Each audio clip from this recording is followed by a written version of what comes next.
that was really creepy. Like, making sure he's not following me now.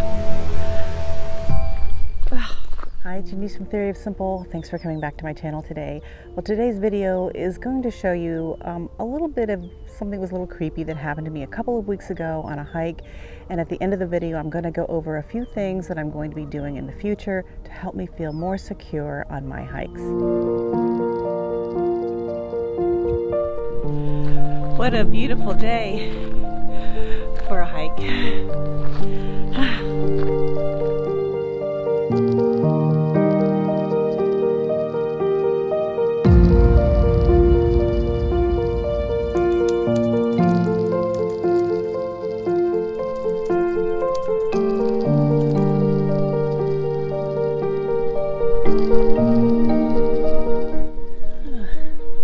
Thanks for coming to my trail today.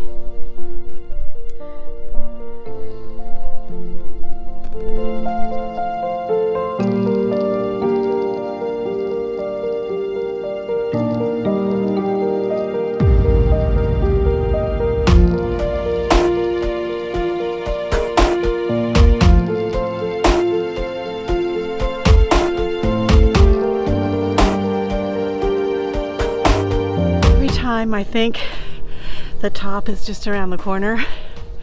It's not around the corner. I think this is the last corner. I think I'm gonna make it. Yay! Oh no. Oh, lots more uphill. All right, where am I? I think that's the peak up there. Hopefully after that, it's downhill.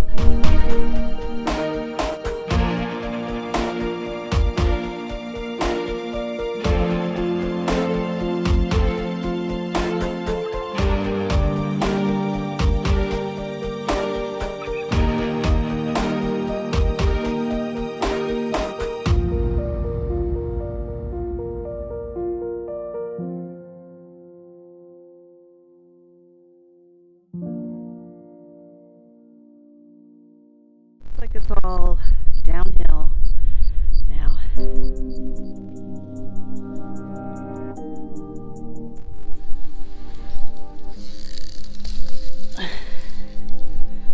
Wild carrots, wild peas growing here, right up along this tree. You know it's bad when the cows are walking faster than I am. Yeah, that's what I say.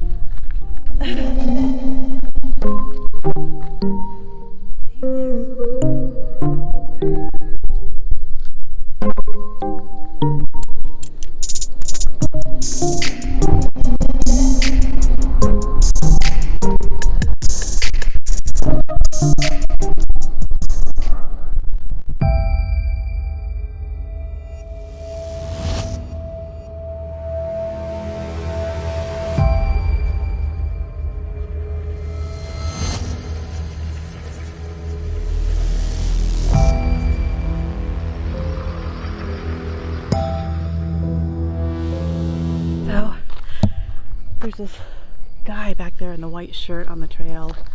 He just came up to me and said, "I think you're really attractive. Is it okay if I get to know you?"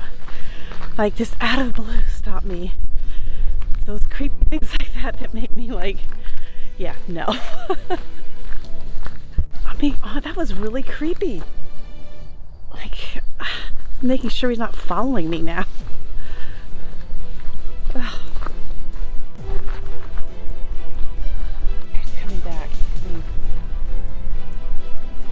Okay, here he is back there. Let me get Maddie. Just gonna videotape because he's coming up behind me. And I just wanna get through this gate and get to my car.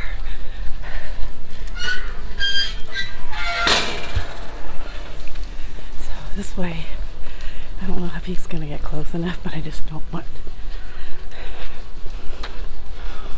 I want him to know I have a camera too, just in case.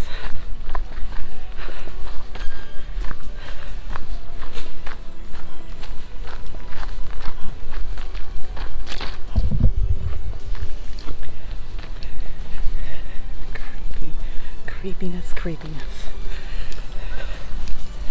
Just so creepy. Back in my car. I don't know where he is.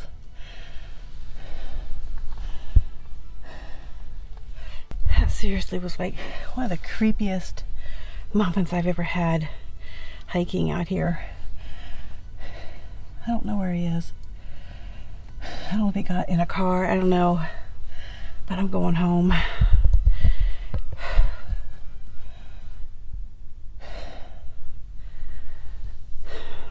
I'm just making sure he's not following me out of the parking lot. This is seriously like creeping me completely out. I made it home and it just, I don't know, I feel I was attacked once in a mall parking lot, and a guy had kind of stalked me from the bank to the mall, and it kind of brought back memories of that kind of thing, and I just wanted to get the hell out of there. Just some, you know, you have that radar that goes off, like something creepy, something is weird, and you're hiking alone, you just, I don't know, it's one of those things. I always have my radar on, but I did not expect that today. Really did not expect that. Well, as you can see, I am out hiking again. I didn't hike for a couple of weeks after that incident. I felt a little insecure, I guess. But I also wanted to do some research on what I could do that would make me more confident hiking by myself. Predators, whether animal or human, have something on their side when they're attacking you, and that's the element of surprise. And it's up to you to make sure that you lessen that. You're always going to probably be a little surprised by it, but can you be aware enough to be able to react properly and defend yourself and to get yourself out of that situation? So let's go over a few things that I do on my hikes. Well, one of the first things I do is I text a couple of people before I leave where I'm planning to take off from and what trail I'm going to be on, because when I get to wherever it is I'm going to be hiking, if there's not a cell phone signal, it does me no good. I can't let anybody know where I am. I also try to take a picture of what I'm wearing. So you'll see here, I just let them know what I'm wearing. So if something were to happen, they know what I'm wearing, what to look for. This way I know that a couple people know where I've taken off and what trail I'm taking and approximately what time I should be back.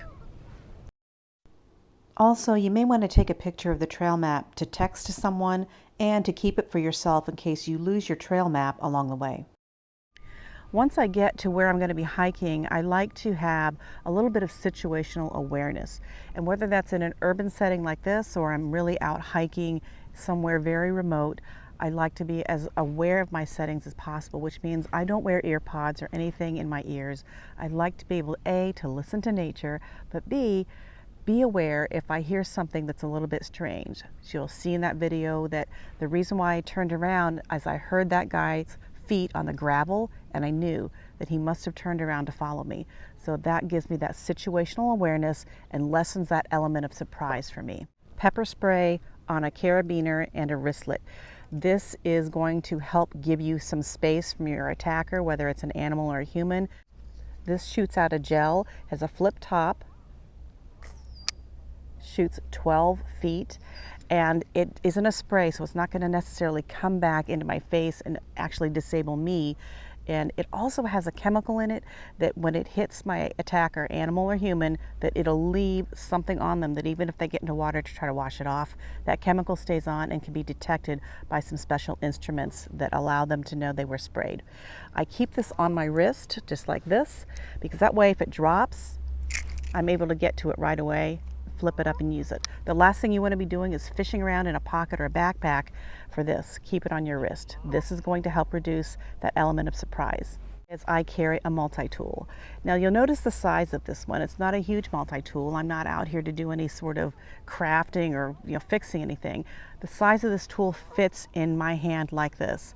Just like my pepper spray, this gives me some impact behind my wrist. So if I have to throw a punch, this will give me a little bit more power, protect my knuckles, and allow me to feel like I have a little bit of some strength behind me to fight back on, whether it's an animal or human. The other thing on this is it has this special bottle opener and screwdriver area here. So if I'm holding it in my hand like this and I have to go up to my attacker or scratch something to get them away from me to cause some injury, this will allow me to do that without having to open and fiddle around with something. I have something immediately in my hand that I can use to help defend myself. I can also use this to mark my trail. So if I come back and I'm not sure which way or which trail I took, I could mark a tree and it will let me know which trail I took. I just have this clipped on right here so I can get quick access to it. I also have this Chico water bag that I carry on every hike. It holds my Be-Free water bottle, but it also could be used to put in, let's say, a rock or a handful of rocks inside of this, and then you can use this to swing around as a weapon if you need to.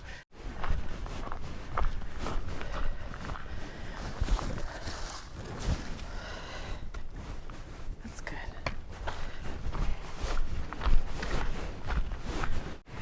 I think the term is walk softly and carry a big stick, which is what I'm doing right here. I ordered some hiking poles, but they didn't come in before this trip, so I found a nice big stick on the trail. This is my walking stick. It can also be used as a weapon or something to ward off, whether it's an animal or human or whatever, something that'll just give me a little bit of security.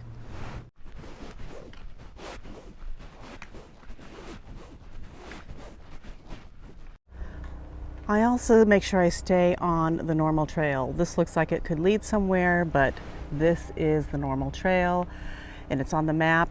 This is not. I would not take that because it could be that someone couldn't find me up there. Stay on the designated map trail. And probably one of the last things I would say is, if your intuition is telling you that something is wrong, don't ignore it. Intuition's there for a reason. When that guy was following me or stopped me, the hair on my arm stood up and it was letting me know this is possibly not a safe situation. Don't ignore it. I want to thank you for joining me on that video today. I hope you were able to pick up something useful. Until the next time, get outside, get some fresh air, enjoy a wonderful hike, but be prepared. I'll see you guys in the next video.